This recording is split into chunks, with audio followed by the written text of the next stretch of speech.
Hey everyone, this is Nitro. In this video, I want to talk about Alchemy Stars and specifically how you would design a proper team to succeed in Alchemy Stars.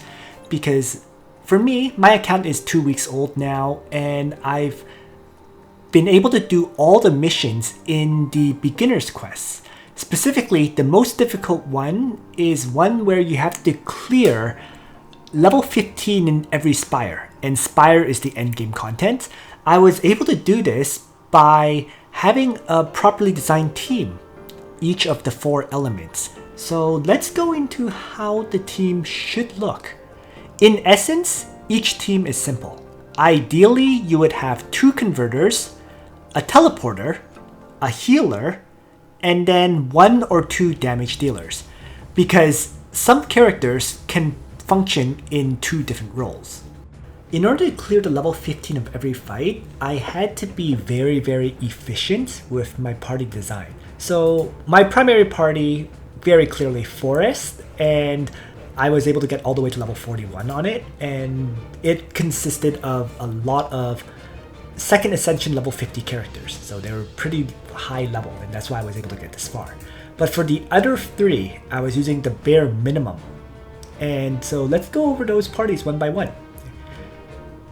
The first one for the Frost party consisted of a very standard party which had a healer, 2 converters, and then 2 damage dealers. This was possible because Phyllishy is both a teleporter and a healer. So she heals, she teleports, there's 2 converters to convert tiles to blue, and then there were 2 damage dealers to apply damage. In addition, because I had an extremely high level Vice, who is at 3rd Ascension, level 24, this made it very easy for me to have all the other characters very underleveled. In fact, we can see that most of these characters are at level 1 1st Ascension, and Kleckin doesn't even have a 1st Ascension at all. So he very underleveled characters. That's why it says warning, need to level up for these characters. But Vice was able to apply enough damage on her own with the conversion effects and healing of the others. And that's just how party design should look in general. Taking a look at my main party once again, Pact and Nickness are both converters. Uria is a healer. Dawn and Dove are damage dealers, but Dove also does teleporting. So both of those parties are very similar. The other 2 were a little bit more iffy by comparison. Thunderbolt Spire has actually, this was a weird party and I really should look into redoing this, but basically for the Thunder party, I ended up with a teleporter in Rabby and 4 tile converters, because Nadine actually converts tiles and heals. So Rabby was my teleporter, Unimet and Iridan are both converters, and Nemesis is also a tile converter. So I actually need to add a damage dealer into this party. I'll think about it. One of these characters has to go for another damage dealer, I feel.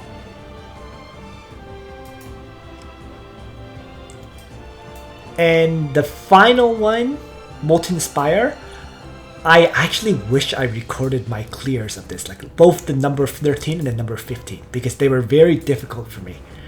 This is the one, I guess, element where I didn't have a proper party. So I had to redesign as a result. What I ended up using was Peppy, who is kind of a teleporter, Tiny One, who is a converter, Joni Boom, who is a very random converter. More on that later. And then Victoria and Leona were damage dealers. So this ended up being my finalized party, but it was a struggle for this one for sure. Victoria though is in her 2nd Ascension, level 10. So she was providing quite a decent amount of damage, while everyone else was at their 1st Ascension.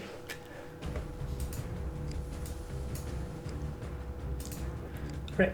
So ultimately, once again, the best way is to have multiple converters, a teleporter, and some damage dealers. So let's go into that a little bit more for each of the parties that I ended up using. First, you'll note that my characters, I don't really have any, I have barely any 6-star heroes in general. If I just filter, I'm wondering if you can filter by star level here. Rating. Yes, there we go. So looking at it from a rating perspective, we see that I have Nickness, Victoria, Iridan, and Connolly as my 6 stars. Connolly is a terrible 6-star, so it is what it is. That's why I haven't really used her. But Nickness is a converter, Iridan is a converter, and Victoria was just another random character that I got. She's actually decent because she's a damage dealer and she can also provide both bleeding on the enemies and some healing. Right. So for the active skill can restore hit points equals to 25% of damage dealt, for example. The bleeding stacks all cause enemies to lose 2% hit points per round, up to 5 stacks of them. And she can also regenerate some hit points whenever she hits enemies with a chain combo that have bleeding on them. So fairly interesting healing and damage converter, if you will. Or healing and damage dealer. Sorry. So ended up using 3 of these 6 stars, but everyone else is mostly 5 stars and lower. So let's go into each of those individual parties, right? And I'll start by going over probably Fire, because that was my most difficult. Right? I actually ended up building 6 characters for Fire, and that was partly a mistake on my part because I leveled up Benny and Kuro early on, and she's not that good for me overall, right? Basically, she's another damage dealer, and her active skill allows you to drop a character on a tile, and then on that tile, it'll trigger her chain combo.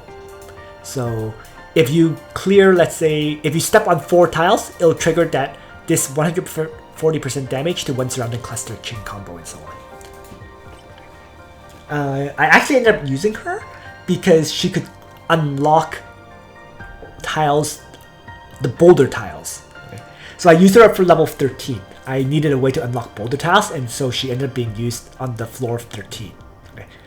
But mostly I ended up using Victoria, Leona, Joni Boom, Peppy, and Tiny One for most of the other fights. So once again, Victoria, damage dealer and healer. Leona was a dedicated damage dealer with a preemptive active skill that can launch lots of attacks on enemies. Joni Boom was the random converter because I didn't have another converter.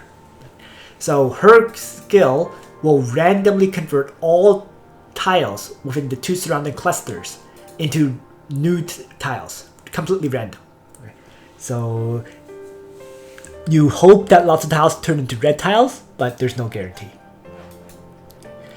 Peppy is an interesting character that lets you move to any tile within 1 surrounding clusters every single turn. So because it has 0 cooldown. So you can just shift around a little to better use the tiles that are on the map. This would be pretty powerful if you had a lot of converters or good ones. I don't. Right? That's why I was using Joni Boom for random conversion. And then Tiny One has a conversion where she can convert 1 tile into a prism tile every 2 turns. So it's like Iridan's conversion, except Iridan converts 2 tiles into yellow prism tiles, whereas she converts 1. Difference is she has 2 turn cooldown, while Iridan has 3. So that was the red party. Very, very awkward. Just barely managed to clear it. I just primarily focused my character building into Victoria, because as soon as I got her, I was feeding her up. The others were just kind of leveled up at the bare minimum. Next party, the other 3 parties though were much more traditional in their design.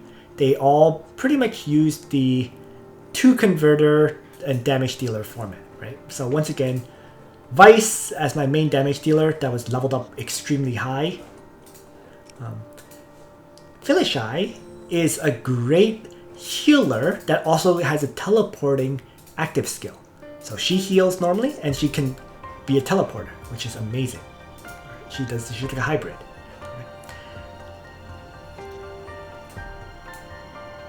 Hydrad ended up as my secondary damage dealer, and he has an interesting active skill where as long as your characters trigger chain combos, they will use a second chain combo strike. Okay? The second chain combo will be based on Hydrad's attack, but it adds a good amount of damage because, for example, it means Vice will trigger her chain combos twice, Phyllishy will heal twice, everyone else will trigger their chain combo twice as long as you're using water tiles. So it's a pretty interesting one for damage dealing. Miss Blanc is my converter who converts 4 tiles in a cross shape every 2 turns. Combos actually very well with Vice's active skill because Vice launches out 6 attacks to random enemies, and for every adjacent water tile within the 12 tiles around her, she'll launch out another one. So if you convert the 4 tiles around her, that means you're guaranteed to get at least 10 attacks with this active skill. Okay. And finally, Clickin. So Clickin was not raised to First Ascension because I was lacking these water flare silts. Not because I didn't want to raise them, but because I didn't have enough materials to raise them up. Nonetheless, he was clutch for his conversion as well, because he's the level 5 converter that converts 4 green tiles into blue. The 4 closest green tiles gets converted into blue, cooldown of every 2 turns, and once again, combos very well with Vice's skill. So hopefully you can get, depending on what Miss Blanc converts and Klecken converts, you can get more than 10 attacks, like up to 14 or more potentially. So this was a very traditional party, and it works very well. The Forest party is very similar, just a different faction. Nikinus and Pact are the converters. So Nikinus is the 6-star converter that converts 4 nearby red or yellow tiles to green, while Pact converts the 4 nearest red tiles to green. So between the two, I'm converting 8 tiles every 2 turns. So I would usually run Pact conversion first to convert, and then Nikinus conversion afterwards. So 2 converters. Next is the damage dealers, Dawn and Dove. So Dawn was like a raised and does a good amount of damage. Raised her up primarily because I had her at full breakthrough from the event. So she has a pretty decent chain combo skill. She has a preemptive strike on her Death Echo skill as a result of breaking through like this. So she can launch a Death Echo, she can do good damage, she can hit enemies and surrounding clusters like a sniper, and yeah. And then Dove is raised because he's my teleporter. So he teleports me within the 3 tile distance every 2 turns, so I can teleport somewhere, double conversion, then attack with Dawn or whatever, and then Uria is my healer. Very traditional party here. Just like the water party, really. The difference, of course, is I started with the green party because I started off with Nikinus on the very first banner. And then the Thunder party is the one that's really awkward because it's lacking a damage dealer at this time. I just don't know which of these characters are worth building for damage. I might end up building Kafka because she's a decent damage dealer, a sniper class, and I do have all her breakthrough materials, 4 of them. So as soon as I get enough of these Heartstones, I would be able to unlock her Gauss Assault skill, Preemptive Strike effect. So she might end up being my damage dealer that I built up for now, because I just don't have, but I have to look into more of these characters. I just really have to look into them. Nonetheless, the party I was running with Thunder was just tons of converters. That was basically it. Nemesis is like it's a very slow conversion with 4 turn cooldown, but it converts in a cross shape, which is crazy. Okay. more on that later. Iridan is my 6-star converter, and she converts 2 yellow tiles into prism tiles. So it does have a 3-turn cooldown though. So this party on the whole was very slow in terms of the cooldown of the skills. There's the 4-turn cooldown here. There's the 3-turn cooldown on Iridan's skill. Right? Rabby was my teleporter, and it also has a 3-turn cooldown because I decided to build around the 3-turn cooldown of Iridan. So Rabby was great this way, and just as important was the fact that I got 4 copies of Rabby. So I was able to unlock her preemptive strike right away. So that's also why I built her up. And then Nadine her active skill is actually a conversion skill as well. She's supposed to be the healer, okay? But her active skill is also a conversion skill, converts a tile to yellow. And if you step through that yellow tile, you heal. So it does both. So she's a great healer. Probably not as good as Phyllishy, who can heal and teleport, but this is pretty darn close. And the last character was Unimet, who is also a tile converter. Her interesting conversion is that she can convert every other turn, first of all. And second, while she only converts 1 tile, that tile will get a special effect on it, like Lightning Crystal, Meteorite Crystal, Bandage, Attack, Defense effect. So, 3-star hero, right? But she's a pretty darn good one. So yeah, and then using these parties, I was able to clear all the battles that I needed to. Because, the final thing I should probably mention is my primary party that I used to clear all the way to, let's say, 814, right? Because I've already cleared all the chapter missions. The only one that I'm missing is the star in 814. So, in terms of clearance stars, it should be at 342 if you fully cleared everything. Right now I have 341. But I'm pretty confident I can go in and clear this last battle when I feel like it. Just haven't gotten around to it because there's no rush.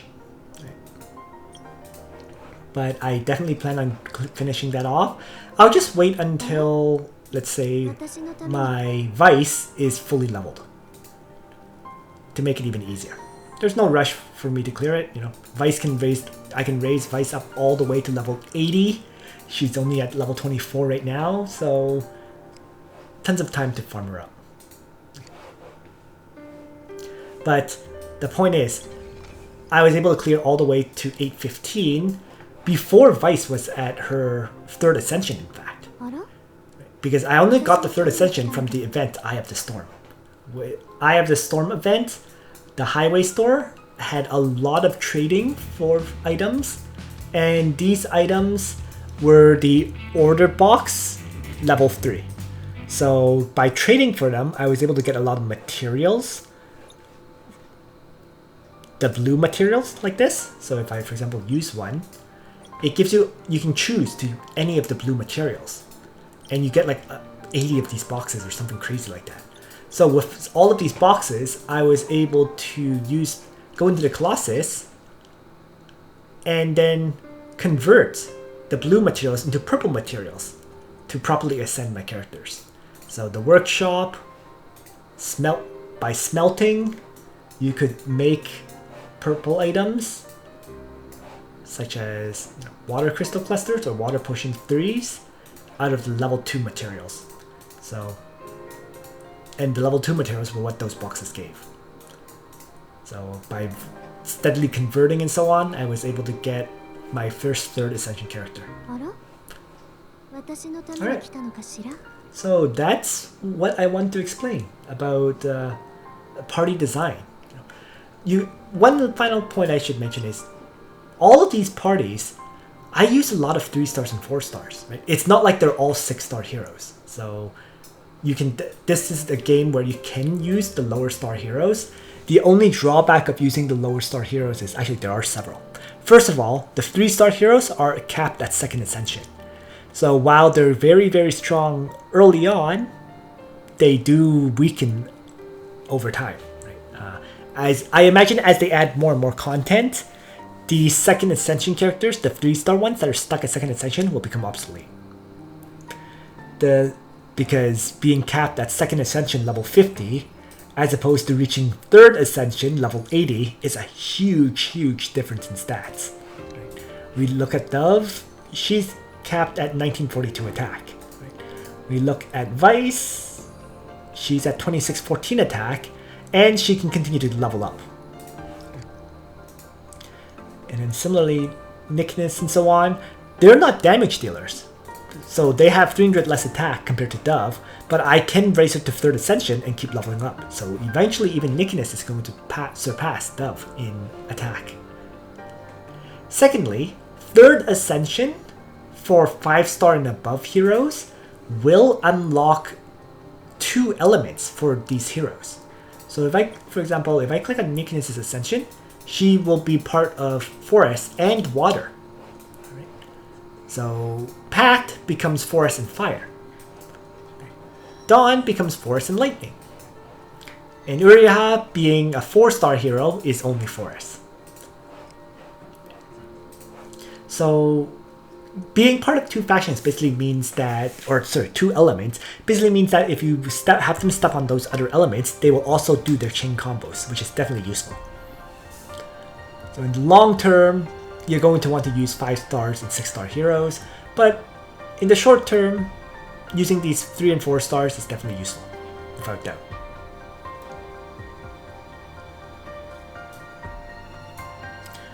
Alright, so with all that said, I guess the very final thing is to show one of those parties in action with this design.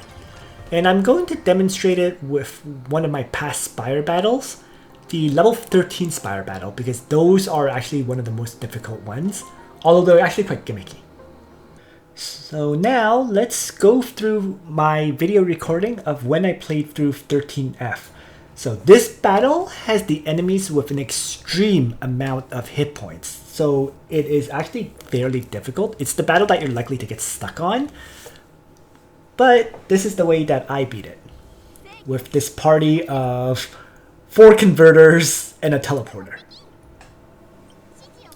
So the battle is very gimmicky in that you have to break through all of these rocks and grab these items that are in the rocks.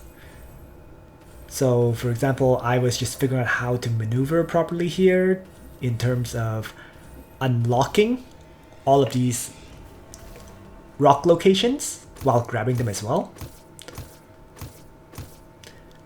Keep in mind as well, you are able to play this as many times as you want. So you can fail and you can play it again.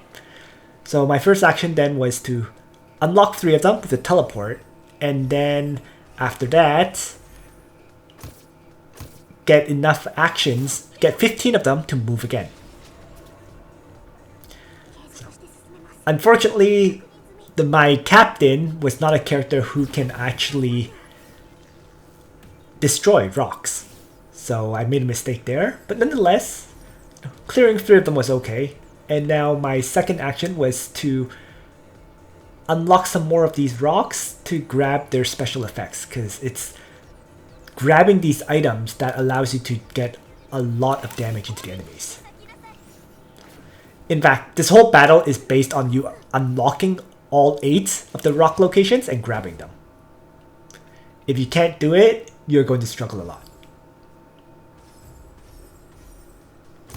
And it's a little bit gimmicky because the enemy monsters do block you from grabbing the locations after you open them up. Right? For example, we see here that the beast is blocking. These enemies are blocking 2 of them right now, so I can't actually use them after having opened them up. So I'm trying to figure out now how I can position in a way that will let me maneuver them away from these locations while letting me grab those special crystals.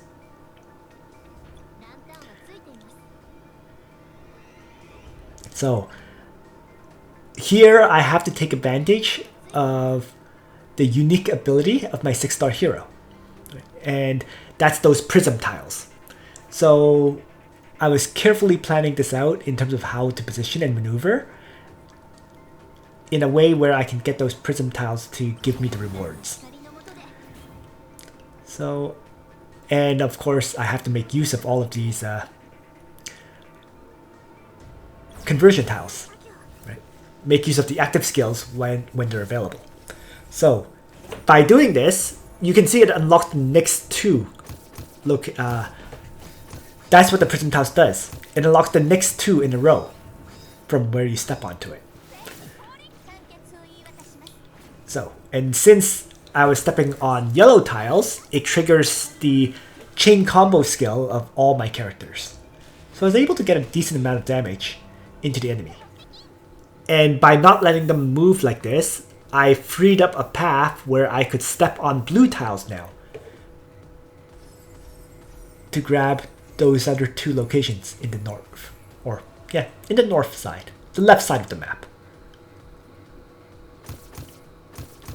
So, like this. Right.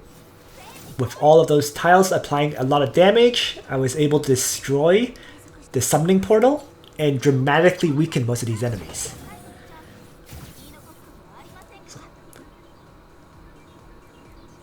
Continue to use more conversion skills. So there's the cross conversion skill, which knocked the enemies back and created a cross shape of all the tiles into thunder tiles.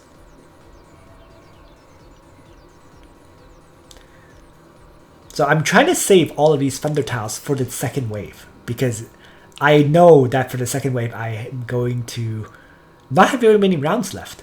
So we can see there's 5 rounds left right now, and so I'm just planning this out in a way where I can keep as many of these thunder tiles as possible while wiping out the enemies this turn. So this is going to take me a whole bunch of planning.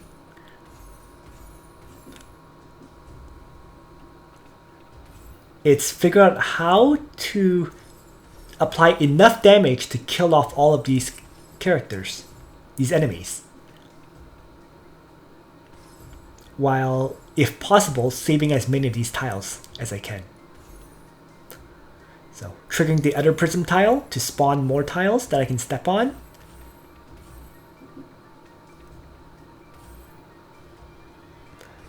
Is definitely the strategy I'll have to use here. So I'm still trying to figure it out, you know. The one on the far left has such low hit points that it's guaranteed to die. So it's just making sure that all the other ones die properly. And I think this is going to be it. So finally figured out the best way to maneuver to get them all killed. And it does wipe them all out as planned. And I managed to save quite a few of the thunder tiles. Unfortunately, most of them are blocked. But I do have Rabbi's teleport. So that's what I'm trying to figure out right now. Like how to maneuver to break these rock tiles so I can grab them and use where I should use Rabbi's teleport. Because it's a must that I break some tiles with Rabbi right now. She's one of my very few ways of doing damage to these rock tiles. It's based on your party, right? And my party just doesn't have it does have people who can do damage around them, but it's usually within one ring. So what I've been exploiting is Rabbi's teleport that does damage.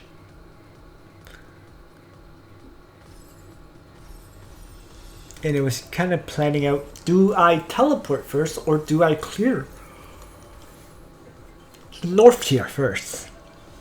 That was what I was really not sure about.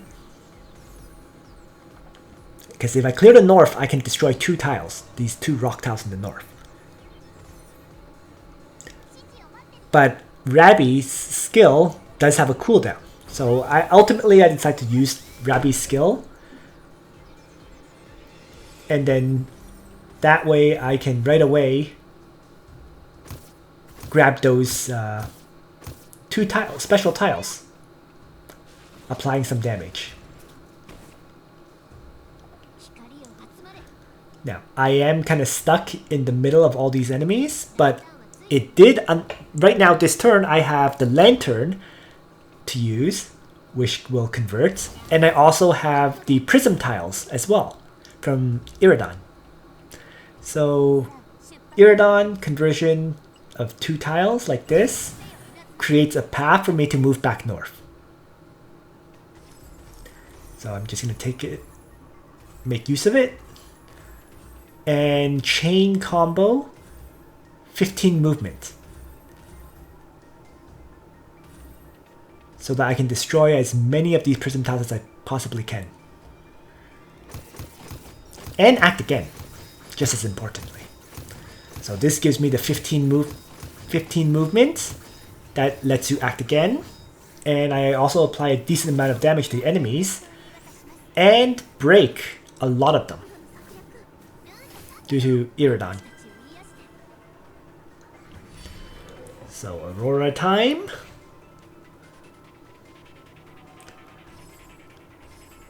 And it's figure out how to trigger more of these tiles.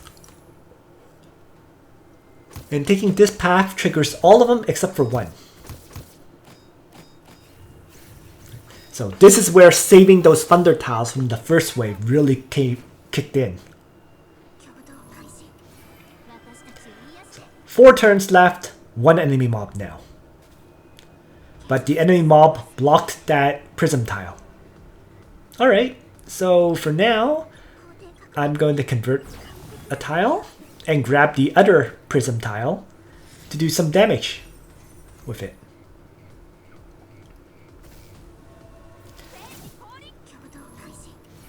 And now, as long as I can step onto that final prism tile, the battle should be over. And there is 2 turns left. Next turn, Rabbi's teleport comes back into play, giving me just enough time to grab that last prism tile. So I just shift back a little bit. Doesn't really matter where I go because I can just use Rabbi's teleport to jump to the north. And then grab that final prism tile to do damage. And just in case, I can also create a path to the monster to do some damage via attacking next to him. So this final combo will finish off this last enemy, winning me the fight on that very final turn. So, despite my characters being rather underleveled for this fight, it worked out. If we take a look here, at the end of the day, a clear is a clear. No, it was Ascension 1 level 13. That was the recommendation for the party members. And I have 2 characters that are just at that level. 1 character that's a little bit above, Nemesis. And then 2 characters who are actually quite below. All right. And so that's it. Thanks for watching, everyone. Nitro out.